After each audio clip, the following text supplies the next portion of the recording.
ಮುನಿಗಳು ಹೇಳುತ್ತಾರೆ. ಇದು ಸತ್ಯನಾರಾಯಣ ಸ್ವಾಮಿ ಪೂಜೆದು ಪಾರ್ಟ್ 3 ಆಗಿರುತ್ತೆ. ಈ ಮುನಿಶ್ರೇಷ್ಠರೇ, ಪುನಃ ಶ್ರೀ ಸತ್ಯನಾರಾಯಣ ವ್ರತ ಮಹಾತ್ಮೆಯನ್ನು ಹೇಳುತ್ತೇನೆ ಕೇಳುವಂತರಾಗಿ. ಪೂರ್ವದಲ್ಲಿ ಉಲ್ಖಮುಖನೆಂಬ ರಾಜನಿದ್ದನು. ಜಿತೇಂದ್ರಿಯನಾಗಿಯೂ ಸತ್ಯವಾದಿಯಾಗಿಯೂ ಒಳ್ಳೆಯ ಬುದ್ಧಿಶಾಲಿಯಾಗಿಯೂ ಇದ್ದ ಆತನು ಪ್ರತಿ ದಿವಸವೂ ದೇವಾಲಯಕ್ಕೆ ಹೋಗಿ ದೇವತಾರಾಧನೆ ಮಾಡಿ ಬ್ರಾಹ್ಮಣರಿಗೆ ದ್ರವ್ಯವನ್ನು ಕೊಟ್ಟು ಸಂತೋಷಪಡಿಸುತ್ತಿದ್ದನು. ಒಂದು ಸಮಯದಲ್ಲಿ ಆತನ ಪತ್ನಿ ಭದ್ರಶಿಲೆಯು ಪತಿಯುಕ್ತಳಾಗಿ ನದೀ ತೀರದಲ್ಲಿ ಸತ್ಯನಾರಾಯಣ ವ್ರತವನ್ನು ಮಾಡಿದಳು.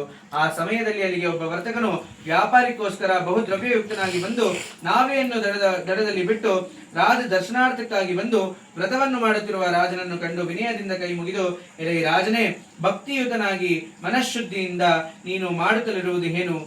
ಆ ಸಮಸ್ತವನ್ನು ದಯೆಯಿಂದ ನನಗೆ ಹೇಳಬೇಕೆನ್ನಲು ರಾಜನು, ಎಲೈ ವ್ಯಾಪಾರಿಯೇ, ಬಂಧುಗಳಿಂದ ಕೂಡಿ ಪುತ್ರಾಸಕ್ತನಾದ ನಾನು ಸಕಲ ಇಷ್ಟಾರ್ಥಗಳನ್ನು ಕೊಡುವ ಶ್ರೀ ಸತ್ಯನಾರಾಯಣ ಸ್ವಾಮಿಯ ಪೂಜೆಯನ್ನು ಮಾಡುತ್ತಲೇ ಇರುವೆನು ಎನ್ನಲು, ಎಲೈ ರಾಜನೇ, ನನಗೂ ಸಂತಾನವಿಲ್ಲದ ಕಾರಣ ಈ ವ್ರತ ಪ್ರಭಾವದಿಂದ ನಿಶ್ಚಯವಾಗಿ ಸಂತಾನ ಉಂಟಾಗುವುದೆಂದು ನಂಬಿದ್ದೇನೆಯಾಗಿ ಈ ವ್ರತ ವಿಧಾನವನ್ನು ತಿಳಿಸಬೇಕೆಂದು ಕೋರಿ ರಾಜನಿಂದ ಆ ವಿಧಾನವನ್ನು ತಿಳಿದುಕೊಂಡು ವ್ಯಾಪಾರದಿಂದ ಹಿಂತಿರುಗಿ ಬಹು ಸಂತೋಷದಿಂದ ಮನೆಯನ್ನು ಸೇರಿ ಸಂತಾನ ಪ್ರಾಪ್ತಿಯಾದರೆ ಹಾಗೆ ಈ ವ್ರತವನ್ನು ತಪ್ಪದೆ ಮಾಡುವೆನೆಂದು ಹರಿಸಿಕೊಂಡನು.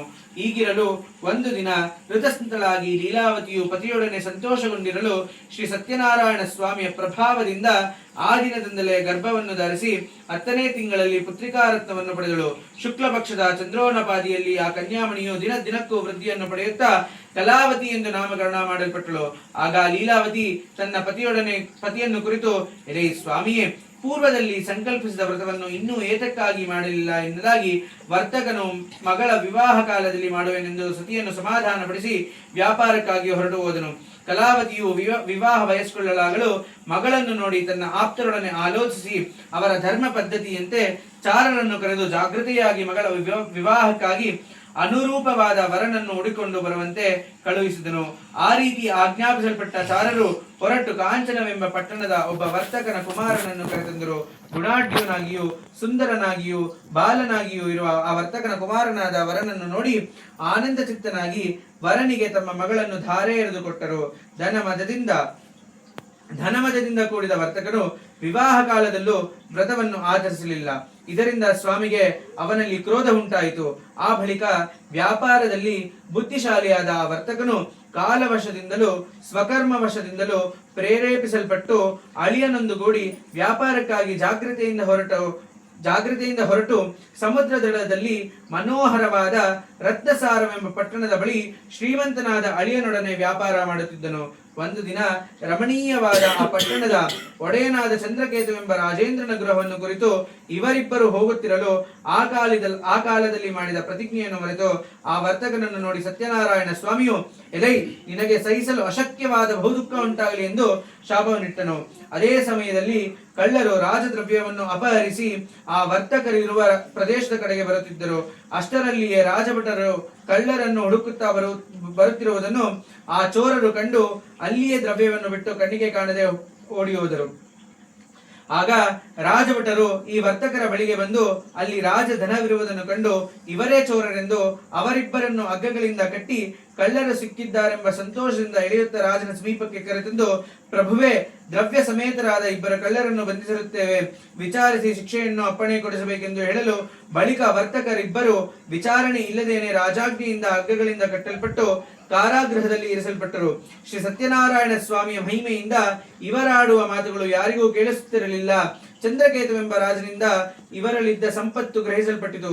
ಇದಲ್ಲದೆ ಸ್ವಾಮಿಯ ಶಾಪದಿಂದ ಅವರ ಮನೆಗಳಲ್ಲಿ ಹೆಂಗಸರಿಗೆ ಬಹು ವ್ಯಸನ ಉಂಟಾಯಿತು. ಮನೆಯಲ್ಲಿದ್ದ ದ್ರವ್ಯವೆಲ್ಲವೂ ಕಳ್ಳರಿಂದ ಅಪಹರಿಸಲ್ಪಟ್ಟಿತು. ಆದಿ ವ್ಯಾಧಿಗಳಿಂದಲೂ ಹಸಿವು ಬಾಯಾರಿಕೆಗಳಿಂದಲೂ ಅನ್ನಾಕಾಂಕ್ಷಿಗಳಾಗಿ ವರ್ತಕರ ಭಾರ್ಯೆಯರು ಆಹಾರಕ್ಕಾಗಿ ಮನೆಗಳನ್ನು ಸುತ್ತುತ್ತಿದ್ದರು. ಒಂದು ದಿನ ಕಲಾವತಿಯು ಹಸಿವಿನ ಬಾಧೆಯಿಂದ ಒಬ್ಬ ಬ್ರಾಹ್ಮಣನ ಮನೆಗೆ ಹೋಗಲು ಅಲ್ಲಿ ಶ್ರೀ ಸತ್ಯನಾರಾಯಣ ವ್ರತವನ್ನು ಮಾಡುತ್ತಿದ್ದ ಅವರನ್ನು ಕಂಡು ಪೂಜೆಯಾಗುವವರೆಗೂ ಅಲ್ಲಿಯೇ ಇದ್ದು ಸ್ವಾಮಿಗೆ ಅರಸಿಕೊಂಡು ಪ್ರಸಾದವನ್ನು ಭಕ್ಷಿಸಿ ರಾತ್ರಿಯನ್ನು ಕಳೆದು ತನ್ನ ಮನೆಯನ್ನು ಸೇರಿದಳು. ತಾಯಿಯು ಕಲಾವತಿಯನ್ನು ಕಂಡು ಅತಿ ಪ್ರೀತಿಯಿಂದ, ಮಗಳೇ, ರಾತ್ರಿ ಎಲ್ಲಿದ್ದೆ? ನಿನ್ನ ಮನಸ್ಸಿನಲ್ಲಿರುವುದೇನು ಎಂದು ಕೇಳಲು ಆ ಕಲಾವತಿಯು, ಅಮ್ಮ, ಒಬ್ಬ ಬ್ರಾಹ್ಮಣನು ತನ್ನ ಮನೆಯಲ್ಲಿ ನಿಷ್ಠಾರ್ಥವನ್ನು ಉಂಟು ಮಾಡುವ ಸತ್ಯನಾರಾಯಣ ವ್ರತವನ್ನು ಮಾಡುತ್ತಿದ್ದನು, ಅದನ್ನು ನೋಡುತ್ತಿದ್ದೆನು ಎಂದು ಹೇಳಿದ ಮಗಳ ಮಾತನ್ನು ಕೇಳಿ ಆ ವ್ರತವನ್ನು ಮಾಡಲು ತಾನೂ ಯತ್ನಿಸಿ ಬಹು ಸಂತೋಷದೊಡನೆ ಬಂಧುಗಳಿಂದ ಕೂಡಿ ಸತ್ಯನಾರಾಯಣ ವ್ರತವನ್ನು ಮಾಡಿ, ಸ್ವಾಮಿಯೇ ನನ್ನ ಪತಿಯ ಅಪರಾಧವನ್ನು ಕ್ಷಮಿಸು, ಅವರು ಅಳಿಯನು ಜಾಗೃತೆಯಾಗಿ ಕ್ಷೇಮವಾಗಿ ಹಿಂತಿರುಗಿ ಬರುವಂತೆ ಅನುಗ್ರಹಿಸಬೇಕೆಂದು ಬೇಡಿಕೊಂಡಳು.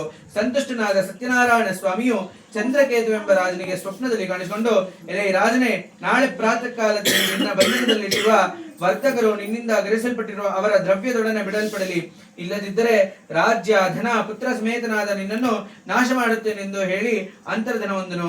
ಆ ಮಾರನೇ ದಿವಸ ರಾಜನು ಸಿಂಹಾಸನ ರೂಢನಾಗಿ ಸಭಾಜನರಿಗೆ ತನ್ನ ಸ್ವಪ್ನ ವೃತ್ತಾಂತವನ್ನು ತಿಳಿಸಿ ಬಂಧನದಲ್ಲಿರುವ ವರ್ತಕರನ್ನು ಬಿಡುಗಡೆ ಮಾಡಿ ವರ್ತಕರನ್ನು ಕುರಿತು ವಿಶ್ವಾಸದೊಡನೆ ಇಂತೆಂದನು, ವರ್ತಕರೇ, ದೈವ ಯತ್ನದಿಂದ ನಿಮಗೆ ಈ ದುಃಖವು ಪ್ರಾಪ್ತವಾಯಿತು, ಇನ್ನು ನೀವು ಭಯಪಡಬೇಕಿದ್ದಿಲ್ಲ ಎಂದು ಹೇಳಿ ಅವರ ಸಂಕೋಲೆಗಳನ್ನು ತೆಗೆಸಿ ವಸ್ತ್ರಾಭರಣಗಳಿಂದ ಅಲಂಕರಿಸಿ ಸಂತೋಷಗೊಳಿಸಿ ಪೂರ್ವದಲ್ಲಿ ಅಪಹರಿಸಿದ ಅವರ ದ್ರವ್ಯಕ್ಕೆ 2ರಷ್ಟು ದ್ರವ್ಯವನ್ನು ಕೊಟ್ಟು, ವರ್ತಕರೇ, ಸಂತೋಷದೊಡನೆ ಇನ್ನ ನಿಮ್ಮ ಸ್ಥಳಕ್ಕೆ ಹೋಗಿ ಬನ್ನಿ ಎನ್ನಲು ವರ್ತಕರು ರಾಜನಿಗೆ ನಮಸ್ಕರಿಸಿ ಸ್ವಸ್ಥಾನವನ್ನು ಕುರಿತು ತೆರಳಿದ್ದಾರೆಂಬಲಿಗೆ 3ನೇ ಅಧ್ಯಾಯವು ಸಮಾಪ್ತವಾದದ್ದು.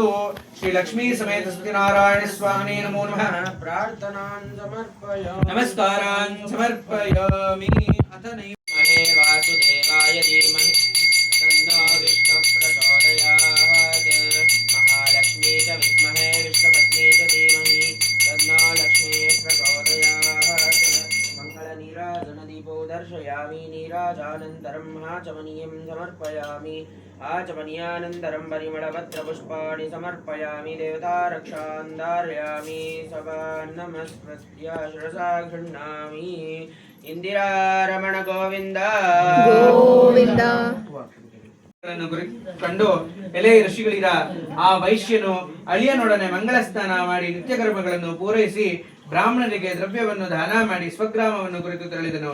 ಸ್ವಲ್ಪ ದೂರ ಹೋಗುವಷ್ಟರಲ್ಲಿಯೇ ಸತ್ಯನಾರಾಯಣ ಸ್ವಾಮಿಯು ಸನ್ಯಾಸಿ ವೇಷಧಾರಿಯಾಗಿ ಬಂದು, ವರ್ತಕನೇ, ನಿನ್ನ ಅಡಗಿನಲ್ಲಿ ಇರುವುದೇನೆಂದು ಕೇಳಿದನು.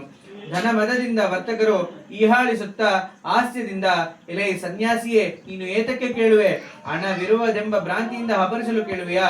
ನಮ್ಮ ಅಡಗಿನಲ್ಲಿ ಎಲೆಬಳ್ಳಿಗಳಿರುವುದು, ಮತ್ತೇನೂ ಇಲ್ಲವೆನ್ನಲು ಈ ರೀತಿ ನುಡಿದ ಅಸತ್ಯ ವಾಕ್ಯವನ್ನು ಕೇಳಿ ಸ್ವಾಮಿಯು, ನಿಮ್ಮ ಮಾತು ಯಥಾರ್ಥವಾಗಲಿ ಎಂದು ಹೇಳಿ ಹೊರಟು ಹೋಗಲು ವರ್ತಕರು ಸ್ವಲ್ಪ ದೂರ ಪ್ರಯಾಣ ಮಾಡಿ ಸಮುದ್ರ ದಡದಲ್ಲಿ ಸೇರಿದ ಮೇಲೆ ನಿತ್ಯ ಕರ್ಮಗಳನ್ನು ಮುಗಿಸಿಕೊಂಡು ಪುನಃ ಹಡಗನ್ನು ಹತ್ತಿದಾಗ ಅದರಲ್ಲಿರುವ ಎಲೆಬಳ್ಳಿಗಳನ್ನು ಕಂಡು ವರ್ತಕನು ದುಃಖದಿಂದ ಹಾಗೆಯೇ ಮೂರ್ಛೆ ಹೋದನು. ಪುನಃ ಎಚ್ಚೆತ್ತನಾಗಿ ದ್ರವ್ಯ ಹೋದ ದುಃಖದಿಂದ ಪ್ರಾಲಾಪಿಸುತ್ತಿರುವ ಮಾವನನ್ನು ಕಂಡು ಅಳಿಯನು, ಮಾವನೇ, ಏಕೆ ವ್ಯಸನ ಪಡುತ್ತೀಯ? ಸನ್ಯಾಸಿಯಿಂದ ಶಾಪ ಕೊಡಲ್ಪಟ್ಟಿತು, ಅದರಿಂದಲೇ ನಮ್ಮ ಪದಾರ್ಥಗಳೆಲ್ಲವೂ ಈ ರೀತಿಯಾಯಿತು.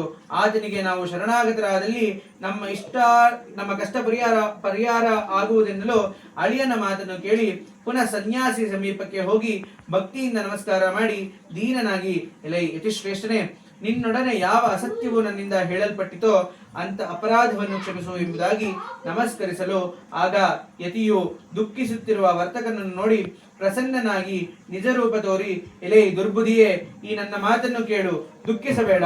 ನನ್ನನ್ನು ಪೂಜಿಸದೆ ಮತ್ತನಾಗಿದ್ದೆಯಾಗಿ ನನ್ನಾಜ್ಞೆಯಿಂದ ಬಾರಿಗೂ ದುಃಖಗಳನ್ನು ಹೊಂದುತ್ತಲಿರುವೆ ಎಂಬುದಾಗಿ ನುಡಿದ ಭಗವದ್ವಾಕ್ಯವನ್ನು ಕೇಳಿ ವರ್ತಕನು ಸ್ತೋತ್ರ ಮಾಡಲು ಉಪಕ್ರಮಿಸಿದನು.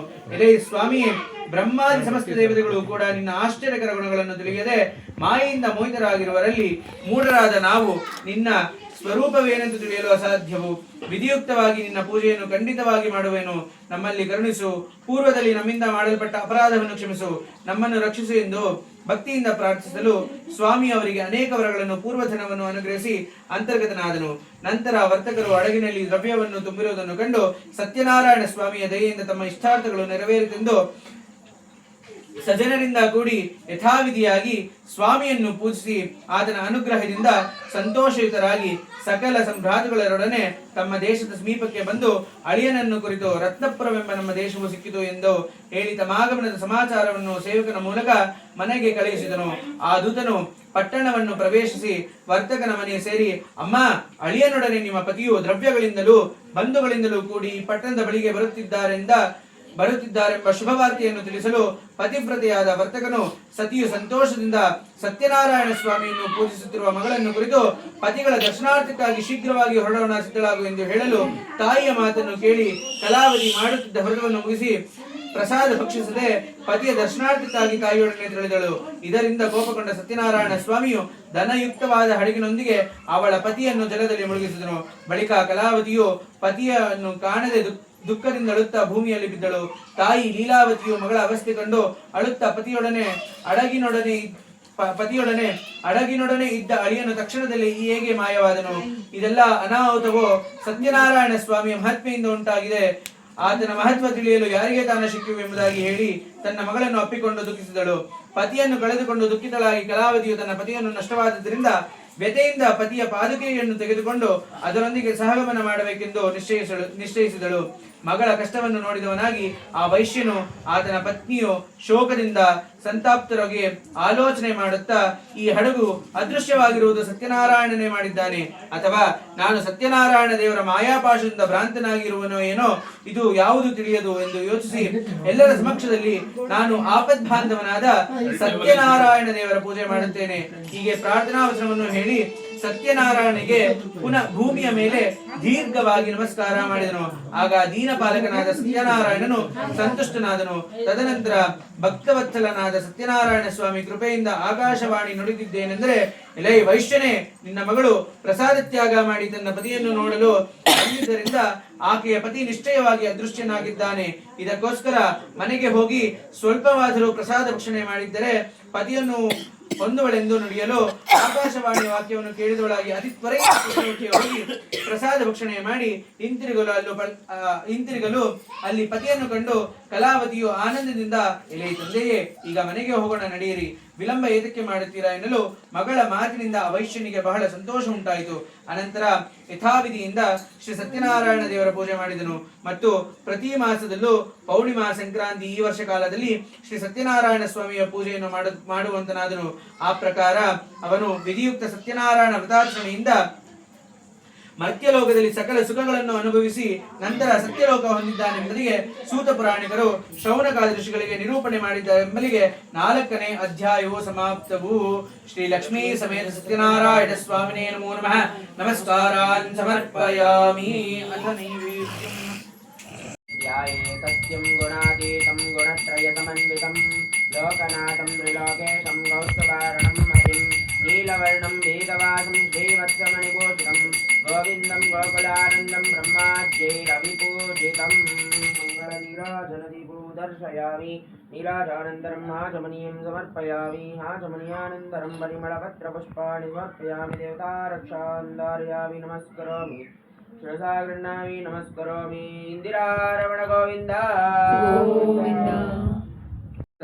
ಇಲ್ಲ, ಈ ಶೌನಕಾದಿ ಋಷಿಗಳಿರ ಕೇಳಿರಿ, ನಾನು ನಿಮಗೆ 2ನೇ ಸಲ ಇನ್ನೂ ಒಂದು ಇತಿಹಾಸ ಹೇಳುವೆನು.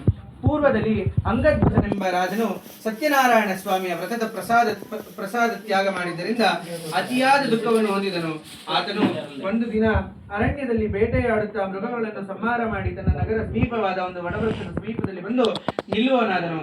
ಅಲ್ಲಿ ಗೋಪಾಲಕರು ತಮ್ಮ ಬಂಧುಗಳಿಂದ ಕೂಡಿ ಸಂತುಷ್ಟರಾದವರಾಗಿ ಭಕ್ತಿಯುತ ಅಂತಃಕರಣವುಳ್ಳವರಾಗಿ ಸತ್ಯನಾರಾಯಣ ಪೂಜೆಯನ್ನು ಮಾಡುತ್ತಿದ್ದರು. ಇದನ್ನು ನೋಡಿದ ಆ ರಾಜನು ಅಲ್ಲಿಗೆ ಹೋಗಲೂ ಇಲ್ಲ, ಅಹಂಕಾರದಿಂದ ಪ್ರಸಾದವನ್ನು ಭಕ್ಷಣೆ ಮಾಡಲೂ ಇಲ್ಲ. ಆದರೂ ಸಮಸ್ತ ಗೋಪಾಲಕರೆಲ್ಲರೂ ಸತ್ಯನಾರಾಯಣ ಪೂಜೆಯ ಪ್ರಸಾದವನ್ನು ರಾಜನಿಗೆ ನೀಡಲು ರಾಜನು ಪ್ರಸಾದ ಪರಿತ್ಯಾಗ ಮಾಡಿದ ಕಾರಣ ಅತಿ ದುಃಖವನ್ನು ಹೊಂದಿದನು. ಆ ರಾಜನ 100 ಮಂದಿ ಮಕ್ಕಳು, ಧನ ಧಾನ್ಯ ಮೊದಲಾದ ಐಶ್ವರ್ಯವೆಲ್ಲವೂ ನಾಶ ಆಯಿತು. ಆಗ ರಾಜನು, ಇದು ಸಕಲವು ಸತ್ಯನಾರಾಯಣ ದೇವರ ದೇವರ ಪ್ರಸಾದ ತಿರಸ್ಕಾರದಿಂದ ನಷ್ಟ ಆಗಿರಬಹುದೆಂದು ಯಾವ ಸ್ಥಳದಲ್ಲಿ ಸತ್ಯದೇವರ ಪೂಜೆ ಆಯಿತೋ ಆ ಸ್ಥಳಕ್ಕೆ ಪುನಃ ಹೋಗಿ ಗೋಪಾಲಕರ ಸಹಿತನಾಗಿ ಭಕ್ತಿ ಮತ್ತು ಶ್ರದ್ಧಾಯುಕ್ತನಾಗಿ ಯಥಾವಿಧಿಯಿಂದ ಸತ್ಯನಾರಾಯಣ ದೇವರ ಪೂಜೆಯನ್ನು ಮಾಡಿದನು. ಅನಂತರ ಆ ರಾಜನು ಸತ್ಯನಾರಾಯಣ ದೇವರ ಪ್ರಸಾದದಿಂದ ದೆಸೆಯಿಂದ ಧನ ಧಾನ್ಯಾದಿ ಪುತ್ರಾದಿ ಐಶ್ವರ್ಯವನ್ನು ಪುನಃ ಹೊಂದಿದವನಾಗಿ ಇಹಲೋಕದಲ್ಲಿ ಸುಖವನ್ನು ಅನುಭವಿಸಿ ಅಂತ್ಯಕಾಲದಲ್ಲಿ ಸಾಕ್ಷಾತ್ ವೈಕುಂಠ ಲೋಕವನ್ನು ಹೊಂದಿದ್ದಾನು. ಈ ಪ್ರಕಾರವಾಗಿ ಪರಮ ದುರ್ಲಭ್ಯವಾದ ಈ ವ್ರತವನ್ನು ಯಾರು ಮಾಡುತ್ತಾರೋ ಅವರಿಗೆ ಸತ್ಯನಾರಾಯಣ ದೇವರ ಪ್ರಸಾದದಿಂದ ಧನ ಧಾನ್ಯ ಮುಂತಾದವು ಪ್ರಾಪ್ತವಾಗುತ್ತದೆ.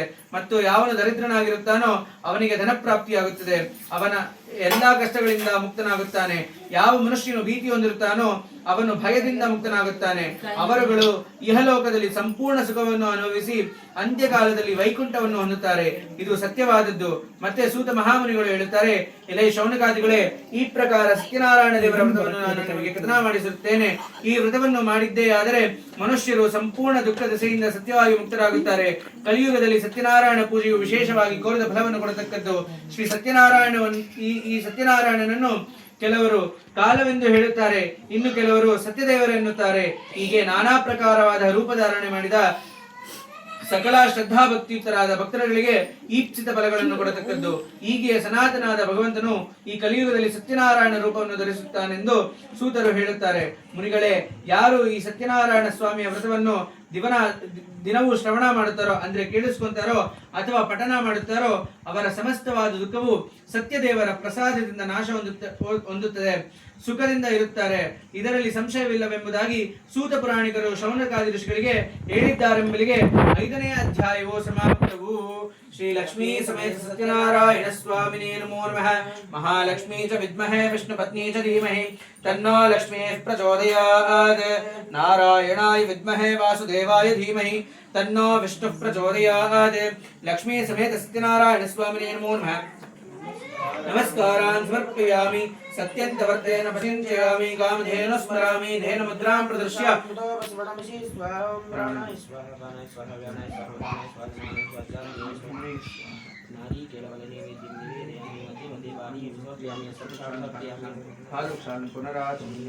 ಸಮರ್ಪಯಾಮಿ. ಸ್ತೋತ್ರಮಂಗಳ विश्वाधारं गगनचतुरं मेघवर्णं शुभांगं लक्ष्मीकान्तं कमलनयनं योगिहृद्यानगम्यं वन्दे विष्णुं भवभयहरं सर्वलोकैकनाथं. समेत सत्यनारायण स्वामिने नमो नमः. मंगलनीराजनं समर्पयामि. आचमनीयानन्तरं परिमलपत्रपुष्पाणि समर्पयामि. रक्षान्धारयामि. नमस्करोमि. सभान् नमस्कृत्य इन्दिरारमण गोविन्द प्रतिष्ठितः तस्य प्रगतिनेनस्य परस्य महेश्वरः राजाधिराजाय प्रसह्य साहिने नमो वयं वै श्रवणाय कुर्महे समे कामाय मह्यं कामेश्वरो वै श्रवणो ददातु कुबेराय वै श्रवणाय महाराजाय नमः। यो वेदादो स्वरः प्रोक्तो वेदान्ते च प्रतिष्ठितः तस्य प्रगतिनेनस्य परस्य महेश्वरः देवदेवोत्तमस्य देवता सार्वभौमस्य अखिलाण्डकोटि ब्रह्माण्ड नायकस्य श्री लक्ष्मी समेत सत्यनारायण स्वामिने नमो नमः। ऋग्वेद प्रिया ऋग्वेद सेवामवधारय। ओम अग्निमीळे पुरोहितै यज्ञस्य देवमुत्पिशं होताहारं तत्र दातारं हरि ओं स्वस्ति। देवदेवोत्तमस्य देवता सार्वभौमस्य अखिलाण्डकोटि ब्रह्माण्ड नायकस्य श्री लक्ष्मी समेत सत्यनारायण स्वामिने नमो नमः। यजुर्वेद प्रिया यजुर्वेद सेवामवधारय। मिषेत्वा वायवस्वा देवो वस्सविता प्राप्ताय दुश्रेष्ठातमाय कर्माणि हरि ओं स्वस्ति। देवदेवोत्तमस्य देवता सार्वभौमस्य अखिलाण्डकोटि ब्रह्माण्ड नायकस्य श्री लक्ष्मी समेत सत्यनारायण स्वामिने नमो नमः। सामवेद प्रिया सामवेद सेवामवधारय। शन्नाः देवेरभिष्टायः पो भवन्तु पीतये शय्यारविश्रावन्दनः हरि ओं स्वस्ति। देवदेवोत्तमस्य देवता सार्वभौमस्य अखिलाण्डकोटि ब्रह्माण्ड नायकस्य श्री लक्ष्मी समेत सत्यनारायण स्वामिने नमो नमः। अथर्वणवेद प्रिया अथर्वणवेद सेवामवधारय। नमोऽस्तु सर्पेभ्यो ये के च पृथिवी मनो ये अन्तरिक्षे ये दिव्येभ्यः सर्पेभ्यो नमः। हरि ओम स्वस्ति देवदेवोत्तमस्य देवता सार्वभौमस्य अखिलाण्डकोटि ब्रह्माण्ड नायकस्य श्री लक्ष्मी समेत सत्यनारायण स्वामिने नमो नमः। उपनिषत् प्रिया उपनिषत् सेवामवधारय। ओम पूर्णमदः पूर्णमिदं पूर्णात् पूर्णमुदच्यते पूर्णस्य पूर्णमादाय पूर्णमेवावशिष्यते। ओम शान्ति शान्ति शान्ति। हरि ओम स्वस्ति देवदेवोत्तमस्य देवता सार्वभौमस्य अखिलाण्डकोटि ब्रह्माण्ड नायकस्य श्री लक्ष्मी समेत सत्यनारायण स्वामिने नमो नमः। स्तोत्र प्रिया स्तोत्र सेवा अवधारय।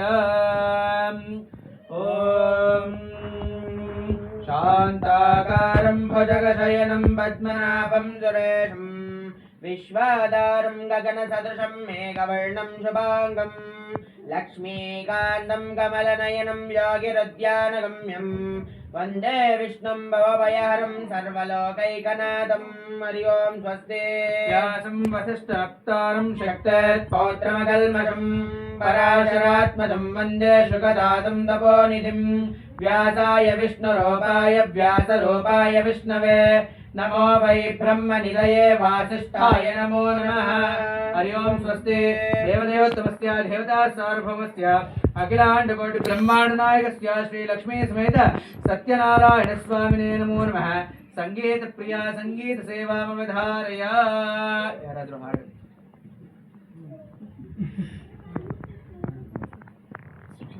सत्यनारायण कापाडु श्री सत्यनारायण पन्नगशयना पावन चरण पन्नगशयना पावन चरण नम्बिदे निन्न कापाडु श्री सत्यनारायण नारायण सत्यनारायण नारायण लक्ष्मी नारायण मनವೆಂಬ ಮಂಟಪ ಬೆಳಕಾಗಿದೆ ಹರಿನಾಮದ ಮಂತ್ರವೇ ತುಂಬಿದೆ ಮನವೆಂಬ ಮಂಟಪ ಬೆಳಕಾಗಿದೆ ಹರಿನಾಮದ ಮಂತ್ರವೇ ತುಂಬಿದೆ ಎಂದೆಂದು ಸ್ಥಿರವಾಗಿ ನೀನಿಲ್ಲಿರು ನನ್ನಲ್ಲಿ ಒಂದಾಗಿ ಉಸಿರಾಗಿರು ಕಾಪಾಡು ಶ್ರೀ ಸತ್ಯನಾರಾಯಣ ನಾರಾಯಣ ಸತ್ಯನಾರಾಯಣ ನಾರಾಯಣ ಲಕ್ಷ್ಮೀ ನಾರಾಯಣ ಪನ್ನೀರ ಅಭಿಷೇಕನ ಮಾಡಿದೆ ಕರುನಾಡು ನೀಯನ್ನ ಕಾಪಾಡಿದೆ ಪನ್ನೀರ ಅಭಿಷೇಕನ ಮಾಡಿದೆ ಕರುನಾಡು ನೀಯನ್ನ ಕಾಪಾಡಿದೆ ಬರಿದಾದ ಮಣಿಲನ್ನು ನೀ ತುಂಬಿದೆ ನಾ ಕಾಣದಾನಂದ ನೀ ನೀಡಿದೆ ಕಾಪಾಡು ಶ್ರೀ ಸತ್ಯನಾರಾಯಣ ನಾರಾಯಣ ಸತ್ಯನಾರಾಯಣ ನಾರಾಯಣ ಲಕ್ಷ್ಮೀ ನಾರಾಯಣ ನನಗಾಗಿ ಏನನ್ನು ನಾ ಬೇಡೆನು ಧನ ಕನಕ ಬೇಕೆಂದು ನಾ ಕೇಳೆನು ನನಗಾಗಿ ಏನನ್ನು ನಾ ಬೇಡೆನು ಧನ ಕನಕ ಬೇಕೆಂದು ನಾ ಕೇಳೆನು ನೀ ಮನೆಯು ನೀನಿರುವ ಗುಡಿಯಾಗಲಿ ಸುಖ ಶಾಂತಿ ನೆಮ್ಮದಿಯ ನೆಲೆಯಾಗಲಿ ಕಾಪಾಡು ಶ್ರೀ ಸತ್ಯನಾರಾಯಣ ಪನ್ನಗ ಶಯನ ಪಾವನ ಚರಣ ಪನ್ನಗ ಶಯನ ಪಾವನ ಚರಣ ನಂಬಿದೆ ನಾ ನಿನ್ನ ಕಾಪಾಡು ಶ್ರೀ ಸತ್ಯನಾರಾಯಣ ನಾರಾಯಣ ಲಕ್ಷ್ಮೀ ನಾರಾಯಣ ನಾರಾಯಣ ಸತ್ಯನಾರಾಯಣ ಹರಿ ಓಂ ಸ್ವಸ್ತಿ ಮಂಗಳಂದ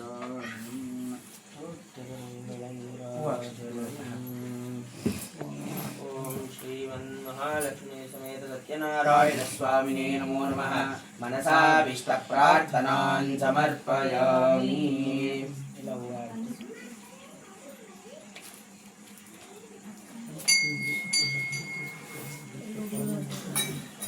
ದೇಶೀಯ ಕಡೆಗಳಿಗೆ ಅಲ್ಲ ಕೈಯಲ್ಲಿ ಇಟ್ಕೊಂಡಿರೋದು ಹಾಕಿ ಸಾಕು ಶರೀರೆ ರಚನೆ ಬೋಧೆ ಧ್ಯಾನಿಕಸ್ತೆ ಗಲೇತೆ ಔಷಧಂ ಚಾರೋ ವೈದ್ಯೋ